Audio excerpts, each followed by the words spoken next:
So this is the problem right now. There was supposed to be a rubber here on this cable, so the rubber was broken. So that is the reason why it can no longer hook on the cable or the selector here. That is the reason why the selector has just been moving on its own, because this cable was no longer connected to it.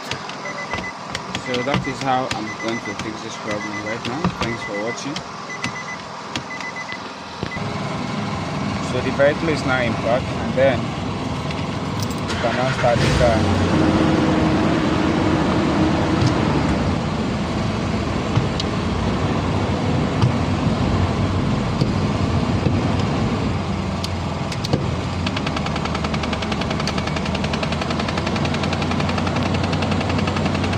So everything is okay now. We want to couple the vehicle. Thanks for watching.